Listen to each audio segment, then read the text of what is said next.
Je vous avais annoncé hier, on reste toujours sur l'histoire du bébé volé, du nourrisson volé. Là maintenant, pendant qu'on est sur l'histoire de Belle, qu'est-ce qui se passe? Vanessa Tchatchou arrive. Beaucoup de courage, Vanessa, beaucoup de courage. Tu sais, à l'époque, nous on n'avait pas le dossier, maintenant ton dossier est tombé dans nos mains. La go dit, Vanessa dit, c'est une magistrat qui a mon enfant. Qui a été enlevé par les Kankanwe là-bas en haut. Ça veut dire qu'ils sont quelque part. Ils sont dans un business. Elle n'a pas dit un petit, elle n'a pas dit genre un rat qui quelque part. Elle dit, c'est une magistrate qui a mon enfant. Et qu'on a contacté ma mère.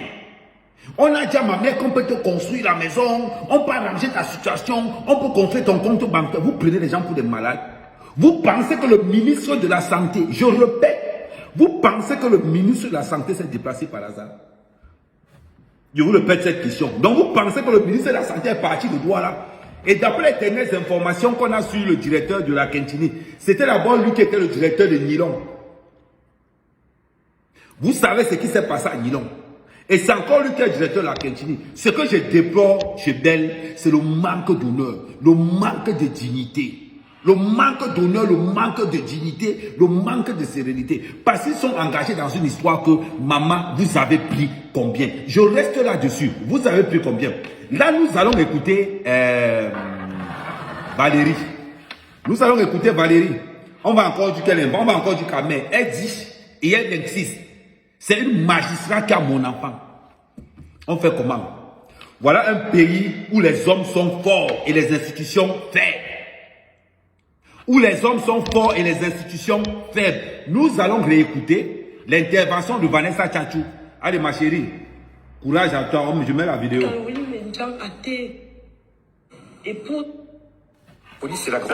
C'est la magistrate Caroline Mendiang Até, épouse à Tanana à l'époque. Elle dit, c'est la magistrate Caroline Até qui a mon enfant. Elle insiste et elle persiste. Elle n'est pas gauloise. Elle chose, je vous le mets cette partie-là. Détient mon enfant. C'est la magistrate Caroline Mendiang Até, épouse à Tanana à l'époque qui détient mon enfant. C'est la magistrate Caroline Mendiang Até, épouse. Elle dit, c'est la magistrate Caroline Mendiang Até, épouse à Tangana, qui détient mon enfant. On est dans un Cameroun. Qui a ouvert ce dossier-là? Personne. Parce qu'entre eux là-bas, ils ne veulent pas se... C'est un panier de crabes. Elle ne s'est pas cachée. Le journaliste même qui a interviewé, le journaliste m'a paniqué. Le journaliste est resté comme... On écoute encore, j'adore la partie là. Parce qu'elle dit, je n'ai pas peur. Je donne les noms. Elle me dit, attendez, écoutez. C'est la Tanana à l'époque qui détient mon enfant. Ça, tout le monde le sait. Même le gouvernement le sait. Ils le savent. Elle est familière avec l'ex-directeur par son âme qui est décédé, docteur Sondam Anderson, qui était jumeau, qui a grandi chez le frère jumeau du directeur, de l'ancien directeur de Génico. C'est là qu'elle est capable. Oui. Elle était, au ministère de la Justice. Donc ce sont eux qui élèvent, c'est lui qui élève, c'est son frère jumeau qui élève la magistrate. Ce sont eux qui détiennent mon enfant. Je n'ai jamais détourné. Et à un moment donné, elle a même dit que c'était un arrangement au départ. Moi, je ne la connais pas. La go, elle est claire. Elle sait que c'est le cercle magistrat qui détient son enfant. Pourquoi on n'a pas mené une enquête? Et elle ne panique pas. Elle dit, je sais où mon enfant se trouve. Le problème, c'est est-ce que l'enfant là existe encore? C'est là la question. Est-ce que l'enfant là existe encore? Est-ce qu'on n'a pas pris le cerveau de l'enfant et le sang de l'enfant pour fabriquer ce qu'on appelle l'adrénochrome? Je vous ai dit tout à l'heure et je vous dis, allez sur Facebook, vous renseignez ce qu'on appelle l'adrénochrome. L'adrénochrome est une drogue, est une substance qu'on prélève le cerveau des enfants et le sang des enfants pour fabriquer un truc que les capos utilisent. Première question. Peut-être que c'est là-bas. Deuxième chose, elle dit, elle certifie que c'est la femme là qui a mon enfant parce qu'elle a consulté l'historique de l'enfant. Vous parlez de quoi? Elle n'est même pas allée pour tourner par 4000 chemins. Le journaliste qui l'interviewait, le journaliste a paniqué. Elle était là, je sais celui qui a mon enfant. La personne qui a mon enfant, c'est le magistrat. Elle est claire, c'est le magistrat qui a mon enfant. Vous parlez de quoi? Pourquoi on n'a pas mené une enquête? Pourquoi on n'a pas mené une enquête? Jusqu'à le docteur de l'hôpital a les couilles et le courage de venir lui proposer des arrangements. Et le docteur est encore en place aujourd'hui. Quel est l'arrangement donc qu'on a déposé à, comment il s'appelle encore, à Belle? Quel arrangement a-t-on donné à Belle? Parce que Belle s'est levée pour venir nous dire que je fais le deuil de mon enfant. On t'a donné combien? On t'a payé combien? Voilà là où je suis depuis l'autre jour. Je vous ai dit aussi l'autre jour que nous sommes dans les histoires de vol d'enfants. Cette histoire va s'arrêter dans nos hôpitaux. Voilà une femme qui certifie. C'est un magistrat qui a mon enfant. Et le gouvernement le sait. Qu'est-ce que le gouvernement fait? Ils ne peuvent pas broncher parce que c'est entre eux. Nous sommes dans un pays où les hommes sont puissants et les institutions faibles. Pour ne pas dire la mafia. Vous avez vu ce que la dame dit? Et elle n'a pas peur. Elle dit, je sais. On continue. Elle s'arrange comment? Pour vendre l'enfant comment? Ou bien pour faire quoi? Pour être mère porteuse, comme on me l'a dit entre guillemets. Moi, je ne la connais pas. Si elle a eu à faire un arrangement, peut-être ça avec les gens de l'hôpital. Mais moi, je sais maintenant que j'ai eu la malchance de me retrouver au mauvais endroit et au mauvais moment. La femme dit qu'on lui a proposé l'argent, que c'est un arrangement, qu'elle a eu la malchance de se retrouver. Donc ça veut dire que vous, le gouvernement camerounais veut nous dire qu'à partir d'aujourd'hui, ça veut dire que l'hôpital est un centre de vente d'organes, de vol d'enfants. C'est le message là que le gouvernement camerounais nous envoie. Et je disais tout à l'heure, pour une histoire de vol de bébé, si le ministre se déplace, arrive à Douala, Tara, c'est qu'il y a un problème. C'est qu'il y a un problème. Est-ce que vous avez un peu regardé la maison du docteur de l'hôpital à Kentini? Apparemment, il a une maison de 400 millions de francs CFA. Quel business il y a là-bas? Je vous avais dit quelque chose. À partir d'aujourd'hui, les réseaux sociaux, c'est la puissance. Les réseaux sociaux, c'est la justice. À partir d'aujourd'hui, ça ne va plus se passer pareil. Pourquoi le ministre de la Santé, qui est d'abord inculpé dans les histoires du Covid, qui est inculpé dans les histoires du Covid, ça veut dire que c'est un ministre qu'on ne peut pas faire confiance parce qu'il est impliqué dans les histoires de Covid-Gate. Il est impliqué là-dedans. Et de l'autre part, il y a un vol d'enfant, il parle de Yaoundé pour une histoire de vol d'enfant que le procureur pouvait régler, que le docteur pouvait régler. Pourquoi c'est le ministre qui vient intervenir? C'est la question qu'on se pose. Quand on regarde cette affaire, et on nous sort maintenant que Vanessa Tchatchou, elle est arrivée là. Big up à toi, Vanessa Tchatchou, tu ne baisses pas les bras. Et on est derrière toi. Elle prononce les mots, elle n'a pas peur. Elle dit, le magistrat, mon enfant. C'est là, c'est écrit. On continue son interview. Peut-être ils se sont dit, bon, vu son âge, la petite fille là, peut-être si on lui propose là, comme ils ont commencé au départ, je vais faiblir. Mais vous moi. avez proposé l'argent au départ? Bien sûr, c'est pas là que le directeur de l'hôpital avait commencé. Il a dit à ma mère, vous avez combien d'enfants? Elle a dit. Un directeur de l'hôpital, après avoir volé l'enfant, propose l'argent à Vanessa Tchatchou. Qu'est-ce qui ne nous dit pas que c'est ce qu'on a proposé à la famille Belle?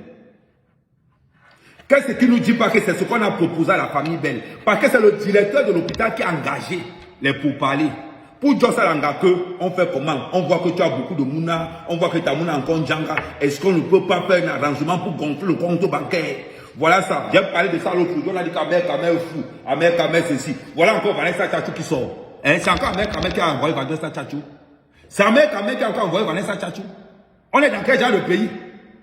Ou quand tu amènes ta femme à l'hôpital, tu es obligé de rester avec tous les membres de ta famille. Je vous dis, accouchez vos enfants à la maison. C'est de ça qu'il s'agit maintenant. En 2023, si tu n'as pas envie de perdre ton enfant dans un hôpital public, ou bien le jour où ta femme vient accoucher, vous venez avec tous les membres de votre famille. C'est comme ça que ça va se passer maintenant. Un directeur de l'hôpital qui a engagé pour parler. Et elle le dit, Vanessa dit qu'on m'a proposé de l'argent. Aujourd'hui, le Cameroun, c'est devenu une mafia. Ça veut dire qu'il suffit d'avoir quelqu'un qui est dans l'armée, quelqu'un qui est dans comment on appelle encore? Dans les fils de jugement. Et vous pouvez faire tout ce que vous voulez au Cameroun. C'est comme ça qu'on arrache les terrains des gens au Cameroun. Tu payes ton terrain, tu titres ton terrain, un cap au sort de l'autre côté, on t'enlève sur ton terrain par force. On te fait croire que ton titre foncier, c'est un mauvais titre foncier. Je me demande, nous allons vous combattre. Nous allons vous combattre.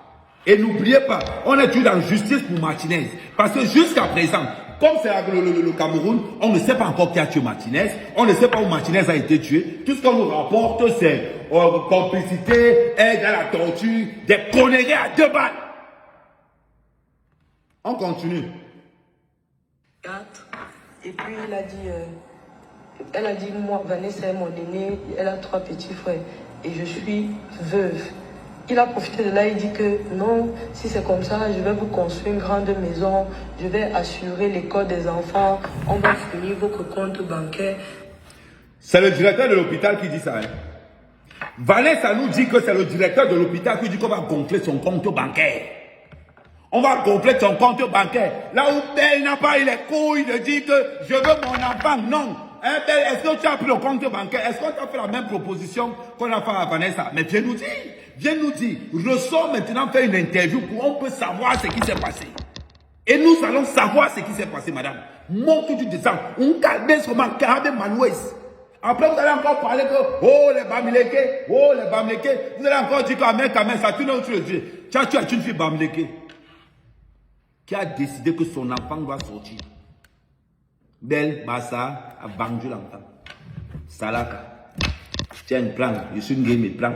Voilà une petite fille qui a décidé que son enfant va sortir. De l'autre côté, on voit de l'autre côté. Vous aimez toujours dire que ce sont les Bamileke qui vendent les gens. Voilà une fille Bamileke maintenant qui défend son enfant. Hein? On ne dit plus qu'elle a vendu l'enfant. On ne dit plus qu'elle a vendu l'enfant. Maintenant, c'est les passages de l'autre côté. Après, vous allez nous parler du tribalisme au Cameroun. Hein? Manu en parle. À belle sauce, tu vas sortir pour nous dire ce qui s'est passé. Parce que nous, aujourd'hui, il y a le numérique. Donc, tout gars est là-dedans. On continue. Quand Vanessa vient nous dire qu'on lui a proposé d'arrondir son compte bancaire, maman, un directeur qui propose d'arrondir le compte bancaire à Vanessa. Aïe! Et Vanessa insiste. C'est l'avocat, c'est le magistrat qui a mon enfant. Elle insiste. C'est le magistrat qui a mon enfant. Vous nous racontez des conneries, des sornettes aux gens. Oh, je me suis couché, on m'a donné un comprimé, je me suis évanoui. Quand je me suis réveillé, il n'y avait plus l'enfant. Et on sort, tu nous ponds une lettre à 2 balles. Tu nous ponds maudit. Que tu sois maudit à jamais. C'est à cause des gens comme vous.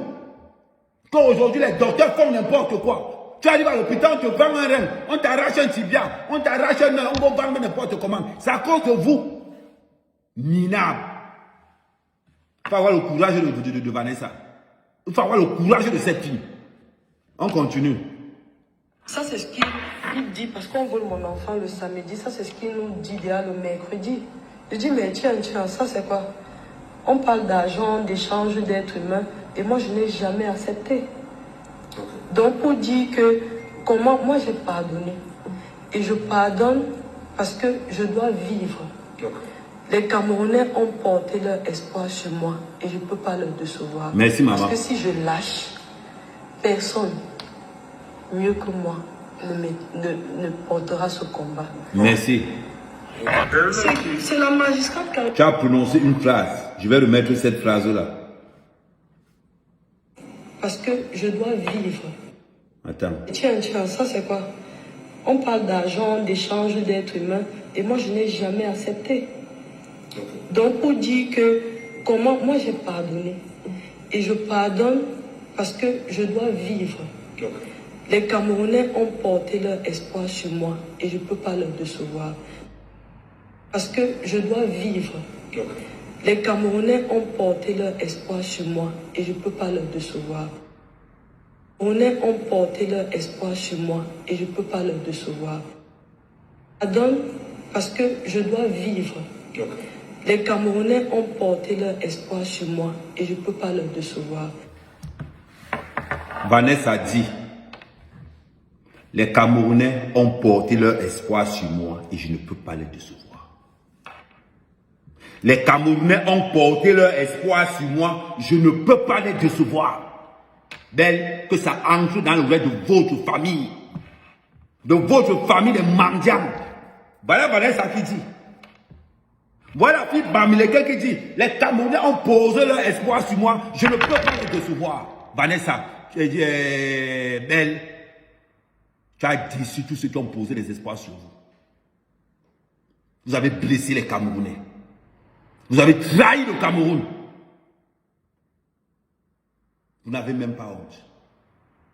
Prends exemple sur Vanessa Chuta. Prends exemple sur Vanessa Chuta. Parce que j'ai l'impression que, comment elle veut dire, prends exemple sur cette femme. Elle a l'âge. Prends exemple sur cette femme. C'est ce que je voulais vous dire. Ce n'est pas une histoire de tribalisme, c'est une histoire de réalité. Moi, vous allez me dire qu'à tribal, j'en ai rien à foutre, rien à cirer. Vous avez compris? Aujourd'hui, on est dans une situation où une jeune fille, Vanessa Chuta, défend son enfant parce qu'elle a eu la confiance des Camerounais. Et de l'autre côté, on a une fille Bassa qui a eu la confiance des Camerounais et qui a trahi les Camerounais. Et on est dans un système où on voit clairement que quand tu es magistrat, député, gouverneur, tu peux aller arracher l'enfant dans le ventre d'une femme, tu fais ce que tu veux avec. C'est de ça. Et c'est ça que nous allons combattre. Nous allons remettre nous allons faire à ce qu'au Cameroun, que les institutions soient fortes et que les hommes deviennent prêts.